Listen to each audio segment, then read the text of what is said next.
Hello बच्चों, let us read this question. This question says, consider an alpha particle just in contact with a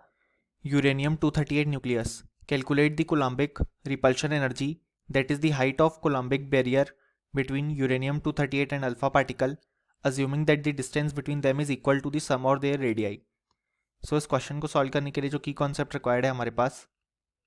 वो है यहाँ पे concept of Coulombic repulsion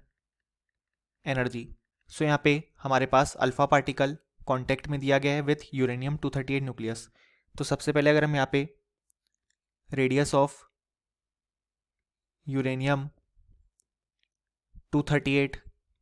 nucleus देखें तो वो हो जाएगा हमारे पास यहाँ पे 1.3 into 10⁻13 multiplied by 238 to the power 1/3, क्योंकि हम जानते हैं कि हमारे पास जो रेडियस ऑफ न्यूक्लियस होता है वो होता है R0 multiplied by a to the power 1/3, जहाँ पे R0 की वैल्यू होती है 1.3 इंटू 10⁻13। सो यहाँ पे हमारे पास आंसर आ जाएगा 8.06 into 10⁻13 centimetre. Similarly radius of alpha particle यानी कि हीलियम न्यूक्लियस हो जाएगा 1.3 into 10⁻13 multiplied by 4 to the power 1/3, यानी कि ये हो जाएगा यहाँ पे 2.06 इंटू 10⁻13 सेंटीमीटर। सो यहाँ पे हमारे पास जो टोटल डिस्टेंस आ जाएगा between uranium and helium nuclei वो हो जाएगा यहाँ पे इन दोनों के सम के बराबर, यानी कि 10.12 इंटू 10⁻13 सेंटीमीटर। सो अब यहाँ पे अगर हम रिपल्शन एनर्जी या बेसिकली हमारे पास यहाँ पे क्वेश्चन में जो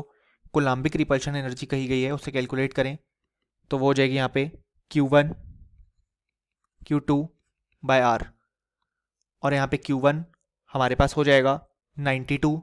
multiplied by 4.8 into 10⁻10 multiplied by 2 into 4.8 into 10⁻10, और R की वैल्यू अभी हमने फाइंड आउट की है 10.12 इंटू 10⁻13, और हमारे पास यहाँ पे अर्ग में आंसर आएगा। सो बेसिकली यहाँ पे Q1 हमने कैसे कैलकुलेट किया, 92 हमारे पास यहाँ पे नंबर ऑफ प्रोटॉन्स है इन यूरेनियम, और अल्फा पार्टिकल में 2 हमारे पास यहाँ पे प्रोटॉन है, तो यहाँ पे हम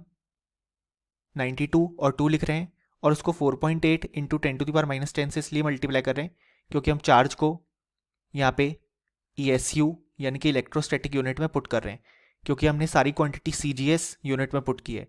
चार्ज को ESU में पुट किया है और रेडियस को सेंटीमीटर में। सो हमें आंसर एनर्जी CGS यूनिट यानी कि अर्ग में मिलेगी। सो इसके अकॉर्डिंग यहाँ पे जो आंसर आ जाएगा हमारे पास वो आ जाएगा 418.9 इंटू 10⁻7 अर्ग, जिसको अगर हम जूल में चेंज करेंगे तो हो जाएगा 418.9 इंटू 10⁻14 जूल, जिसको अगर हम इलेक्ट्रॉन वोल्ट में कन्वर्ट करना चाहते हैं तो हमें यहाँ पे 1.6 इंटू 10⁻19 से डिवाइड करना पड़ेगा, तो इलेक्ट्रॉन वोल्ट में कन्वर्ट हो जाएगी ये एनर्जी, जिससे जब हम सॉल्व करेंगे तो हमारे पास यहाँ पे आंसर आ जाएगा 26.14 इंटू 10⁻6 इलेक्ट्रॉन वोल्ट, जिसे हम लिख सकते हैं 26.14 मेगा इलेक्ट्रॉन वोल्ट, क्योंकि 1 मेगा इलेक्ट्रॉन वोल्ट में हमारे पास 10⁻6 इलेक्ट्रॉन वोल्ट एनर्जी होती है। सो ये हमारे पास यहाँ पे फाइनल आंसर आ गया for the coulombic repulsion energy. Hope you understood it well, best of luck.